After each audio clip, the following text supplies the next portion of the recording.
আমার শাশুড়ি আমাকে ডেকে বলল, দেখি বৌমা, বাবার বাড়ি থেকে তোমাকে কি কি দিয়েছে। তখন আমার বিয়ের মাত্র 1 মাস বয়স। আমার ফুপু শাশুড়ি আমাদের বাসায় বেড়াতে এসেছে। প্রথম উনাকে আমি সালাম দিলাম। তারপর আমার শাশুড়ি আমাকে বলল, সালাম দেওয়ার পর আমার শাশুড়ি আমাকে ইশারা করে বললেন যে ওনাকে পায়ে ধরে সালাম দিতে। তাই আমি ওনাকে পায়ে ধরে সালাম দিলাম। পায়ে ধরে সালাম না দিলে নাকি উনার প্রকৃত সম্মান দেওয়া হয় না। তারপরে এই কথা সেই কথার পরে উনি আসল কথা বললেন।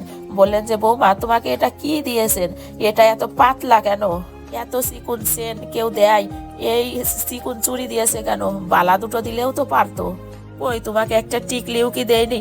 তো তখন আমার শাশুড়িকে বলল, ছোট লোক পরিবারে বিয়ে দিয়েছো নাকি ছেলেকে, যে কোনো সোনা দেওয়ার সামর্থ্যটুকুও নেই? আমাদের ছেলে তো সরকারি চাকরিজীবী, কিভাবে তোমরা ওই মিসকিন পরিবারে গিলে? আমার চোখে পানি এসে গেল। আমি আমার হাজবেন্ডের চোখের দিকে তাকিয়ে আমার চোখ দিয়ে যেন নির্বিকার ভাবে পানি চলে এলো। তারপরেও নির্বিকার ভাবে অনেক কষ্ট করে চোখের পানি আটকে রেখেছিলাম। রাতের খাওয়া দাওয়া শেষ করে যখন ঘুমাতে গেলাম, তখন আমি আমার স্বামীকে বললাম, তোমার ফুপু যখন আমার বাবার বাড়ির এত কিছু নিয়ে খুঁটা দিল, তখন তুমি কিছু বললা না কেন? তখন মাছি তাড়ানোর মতো বলল, আরে বাদ দাও, উনারা মুরব্বী মানুষ, আগের জামানার মানুষ, উনাদের কথা ধরলে চলে নাকি? এ কথা বলে নিশ্চিন্তে সে পাশ ফিরে ঘুমিয়ে গেল। কিন্তু আমার আর ঘুম হলো না সে রাতে। অপমানিত হয়ে সারা রাত জেগে থাকলাম। কিছুদিন পরে আমি ওদেরই গ্রামের বাড়িতে গেলাম। ওই বাড়িতে এই প্রথম গেলাম আমি। তখন সবাই আমাকে দেখে বলতেছে, আরে ইমেল, তুই বিয়ে করেছিস নাকি? তা তুই দেখে শুনে কি বিয়ে করেছিস? শরীরে দেখি 1 ফোঁটা মাংসও নাই। আমার উচ্চতা 5 ফুট 3 ইঞ্চি, ওজন হলো 52 কেজি। হিসাব মতো আমার শরীরে সবকিছুই তো ঠিক আছে, কিন্তু মোটা সোটা শরীরে মাংস না হলে যে ভালো বউ হওয়া যায় না, সেই ব্যাপারটা আমার জানা ছিল না। আমার স্বামী ওদের কথার সাথে তাল মিলিয়ে হাসছিল। এদিকতে আমার শাশুড়ি বলল, এখন তো আমাদের বাড়ি চলে এসেছে, ভালো খাইয়ে দাইয়ে এবার একটু মাংস বাড়াবো। এ কথা শুনে চারিদিকে হাসির রোল পড়ে গেল। আমার কাছে মনে হলো আমি যেন একটা জোকার এদের মধ্যেও। আমাকে নিয়ে সবাই হাসাহাসি করছে। যার উপর নির্ভর করে আমি আমার সারা জীবনটা সঁপে দিয়েছি, সেও হাসছে। বিয়ের এতদিন পরে ওর 2টা বন্ধু আমাদের বাসায় বেড়াতে এলো। তখন আমি ওদেরকে চা নাস্তা দেওয়ার জন্যই ব্যস্ত ছিলাম। আমি যখন একটু আড়ালে গেলাম, তখন ওরা 2 বন্ধুরা বলা বলি করছে, কিরে দোস্ত, মালটা তো ভালোই পটিয়েছিস, সরকারি চাকরিজীবী। আমার স্বামী ওদের দিকে সাথে তাল মিলিয়ে হায়নার মতো হাসতে লাগলো। একজন ওর ভিতর থেকে আবার বলে উঠলো, আরে আমাদেরও মাঝে মধ্যে একটু ভাগটাগ দিস। অপর একটা বন্ধু বলল, আরে ওগুলা তো হবেই, সে তো আর পালিয়ে যাচ্ছে না। এই ব্যাপারগুলো দেখে আমার গা একদম জ্বলতে লাগলো। খাওয়া দাওয়া শেষ করে সেদিন আমি আমার বোনকে ব্যাপারগুলো সব জানিয়েছিলাম। আমার বোন আমাকে কিছুই বলল না, শুধু বলল, আপা তুই শুধু একটু ধৈর্য ধর। তোর যদি ভাগ্যে থাকে তাহলে সংসার হবে, আর যদি না থাকে তাহলে সংসার হবে না। ওদের কথা শুনে আমি নিজের নয়ন ভিজিয়ে কাঁদছিলাম।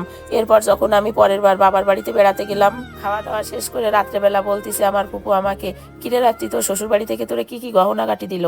ব্যাপারটা শুনে আমার মনের মধ্যে একটা খটকা লাগলো, কারণ আমার খালামণিতে এই ধরনের প্রশ্ন করা মানুষ নয়, তাহলে কেন করলো এই প্রশ্নটা? ভাবলাম আমার ছোট বোনের আবার এর ভিতরে কোনো হাত আছে নাকি। তারপর ভেবে চিনতে বললাম, না গো খালামণি, আমাকে কিছু দেয়নি। আমার খালামণি হিমেলকে জিজ্ঞেস করলো, কিরে হিমেল, আমাদের মেয়েরে কোনো গহনাপাতি তোমরা দেওনি? এটা কেমন কথা? শুনেছিলাম কাবিনের সময় 2 লক্ষ টাকা উসুল করা হয়েছিল, কিভাবে? তাকিয়ে দেখি হিমেল আমার দিকে রাগান্বিত ভাবে তাকিয়ে আছে। সন্ধ্যাবেলায় আমার চাচাতো বোনের হাজবেন্ড আসলো আমাদেরকে দেখতে। তখন সে বলল, আমি বাংলাদেশ ব্যাংকে চাকরি করি। সে আবার আমাকে আর হিমেলকে এক জায়গায় দেখে বলল, কি ব্যাপার চাচি, আমাদের এত সুন্দর মেয়েটাকে একটা সরকারি চাকরিওয়ালা ছেলে দেখেই বিয়ে দিয়ে দিলেন? বিয়ে দেওয়ার আগে আমাদেরও তো একটু মতামত নিতে পারতেন। আমার হাতেও তো কত ভালো ভালো ছেলে ছিল, এখনো তো আছে। তাছাড়া হিমেল, তুমি তো মনে হয় শরীর চর্চা করো না, এত অল্প বয়সে তোমার ভুঁড়িটা বের হয়ে গেছে। দেখি মাথায়ও তো টাক বের হয়ে গেছে। যখন একবারে টাক হয়ে যাবে, তখন আমাদের এই পুতুলের মতো মেয়েটাকে তো তোমার সঙ্গে মানাবে না। লোকে কি বলবে? লোকে বলবে চাচা আর ভাতিজি হেঁটে যাচ্ছে, কি আর করবে, নিজের একটু যত্ন নিও। হিমেল ওখান থেকে উঠে ঘরে চলে গেল। আমিও পিছন পিছন যেয়ে দেখি ব্যাগ গুছাচ্ছে। আমি বললাম, কি হয়েছে, ব্যাগ গুছাচ্ছ কেন? সে বলল, তুমি কি আমাকে এখানে অপমান করার জন্য নিয়ে এসেছো? আমি বললাম, অপমান? কিসের অপমান? সারাদিন আমি তো এর ভিতর দিয়েই যাচ্ছি। তোমার কি চোখ কান বন্ধ নাকি? তুমি কিছু দেখতে পাও না? তখন আমি বললাম, শোনো শোনো, তোমার ফুপু যখন আমাকে নিয়ে খোঁটা দিচ্ছিল, আমার পরিবার নিয়ে কথা বলছিল, তখন কিন্তু তুমি নিশ্চুপ ছিলে। আর তুমি শুধু চুপই ছিলে না, তাদের সঙ্গে তাল মিলিয়ে হাসাহাসিও করছিলে। তোমার বন্ধুরাও তো আমার সঙ্গে অশ্লীল আচরণ করেছে, তুমিও তো তাদের সঙ্গে তাল মিলিয়ে হাসাহাসি করেছো, কই কিছু তো বলনি? তাদের সামনে তুমি যদি কড়া কণ্ঠে জবাব দিতে তাহলে কি আমাদের এই দিনটা দেখতে হতো আজ? তুমি নিজেকে বীর পুরুষ হিসেবে ঘোষণা দিতে, আর আজকে যেগুলো দেখছো এগুলো কিছুই হতো না। যদি ভুলবশত ভাবে কিছু হয়েও থাকতো তাহলে এই বাড়িতে আমি আর 1 মিনিটও থাকতাম না। আমি তোমাকেই সাপোর্ট করতাম, তুমি তো আমার মর্যাদা রাখোনি, তুমি তো আমার হয়ে একটা কথাও বলনি সে বেলায়। মেলের চোখটা লাল করে দাঁতে দাঁত চেপে বলল, আমি আর এখানে 1 মুহূর্তও থাকবো না। আমি বললাম, কিন্তু তোমার ওই নরকে তো আমাকে সারা জীবনটাই থাকতে হবে। আমিও তো একটা মানুষ, আমারও তো সহ্য শক্তি আছে। তাই তুমি যদি চলে যেতে চাও তাহলে একলা যাও, আমি তোমার সঙ্গে যাব না। হিমেল যেন কি মনে করে গার কান্দে থেকে ব্যাগটা লাভিয়ে রাখলো এবং আমরা দুজনেই পরের দিন আমার শ্বশুর বাড়িতে চলে এলাম। শ্বশুর বাড়িতে ঢোকা মাত্রই হিমেল আমার গায়ে এলো পাতারি চড় ঘুষি মারতেই থাকে। পাশে থাকা একটা কাঠের লাঠি তুলে আমাকে ইচ্ছা মতো পিটিয়ে ক্লান্ত হয়ে গেল। ওকে দেখে মনে হচ্ছিল ও শুধু এই মুহূর্তটার জন্য অপেক্ষা করছিল। আমাকে টানতে টানতে রুমে নিয়ে গেল, তখন আমার নাক দিয়ে রক্ত পড়ছে, চোখটা বুজে গেছে, ঠোঁটটা ফেটে অজোরে রক্ত বের হচ্ছে, হাতের হাড়টা মনে হয় ভেঙে গেছে, পায়ে জোর পাচ্ছিলাম না একটুও।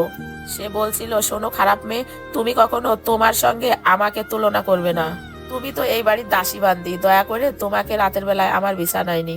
আমার বন্ধুরা যদি তোকে চায় তাহলে আমি দিয়ে দেব, একদম চুপ করে থাকবে। আমার স্বরূপটা তো তুই এতদিন দেখিসনি, আজ দেখিয়ে দিলাম, আশা করি তোর এটা সারা জীবন মনে থাকবে। হিমেল হয়তো তখন বুঝতেও পারিনি যে বাড়িতে পুলিশ চলে আসবে এবং আমার বাড়ি থেকেও সব লোকজন চলে আসবে। আমি অজ্ঞান হয়ে যাওয়ার ঠিক আগ মুহূর্তে আমি আমার ছোট বোনকে একটা ভিডিও কল দিতে পারছিলাম। সেই পুলিশকে ফোন দিয়েছে আর তড়িঘড়ি করে সবাইকে সঙ্গে করে নিয়ে আমার শ্বশুর বাড়িতে চলে আসছে। এদিকে আমার শাশুড়ি মরা কান্না শুরু করে দিল, আমার ছেলেটার কি হলো গো, আমি কোন ডাইনিকে ঘরে এনেছি গো, একে কি একটু চড় থাপ্পড়ও দেওয়া যাবে না, এসব করে বিলাপ শুরু করতে দিল। এদিকে পুলিশের সহযোগিতায় আমাকে হাসপাতালে নিয়ে গেল। 2-4 জন বিড়বিড় করে বলছিল, একটু মানিয়ে নিলেই তো সংসারটা টিকে যেত। আব্বু তখন দাবড়ি দিয়ে তাদেরকে চুপ করিয়ে দিয়েছিল। এখন নারী নির্যাতনের মামলায় হিমেল জেলখানায়। হিমেলের সরকারি চাকরিটাও চলে গেছে, যে চাকরির বলে সে ধরাকে সরা জ্ঞান করত। আমার প্রাক্তন শাশুড়ি আমার বাড়িতে অনেকবার এসেছে, কারণ যাতে আমি ওই কেসটা উইথড্র করে নিই। আমার মা সুন্দর করে তাদেরকে বলে দিয়েছে, শোনেন, এই কাজ করার জন্য আমি আমার মেয়ের কাছে অনুতপ্ত। যদিও সরকারি চাকরি দেখে আমার মেয়েকে আপনার ছেলের সঙ্গে বিয়ে দিয়েছিলাম, আমরা তবুও অনেক খোঁজখবরও নিয়েছি।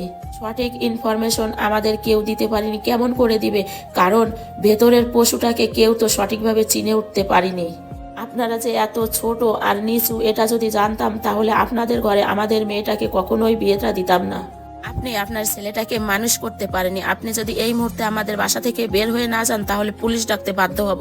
এ কথা শুনে আমার প্রাক্তন শাশুড়ি দৌড়ে ঘর থেকে বেরিয়ে হয়ে গেল। আমি আম্মুকে বললাম, আম্মু আমি কি কোনো ভুল করেছি? মা বলল, না রে মা, তুই কোনো ভুল করিসনি, ভুল করেছি আমরা।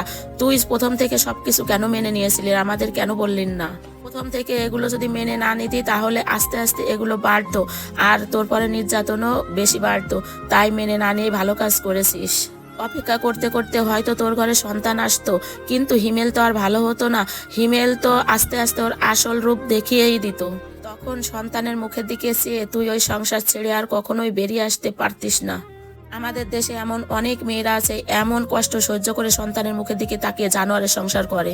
আমি যা বলছি সেটা একবারে তুমি ভেবে রাখো, সঠিক কথা বলছি। কারণ তুমি একটা মেয়ে, পরের বাড়ি যে কেন মানিয়ে নেবে, তোমাকে তো ভালোবেসে রাখবে সবাই।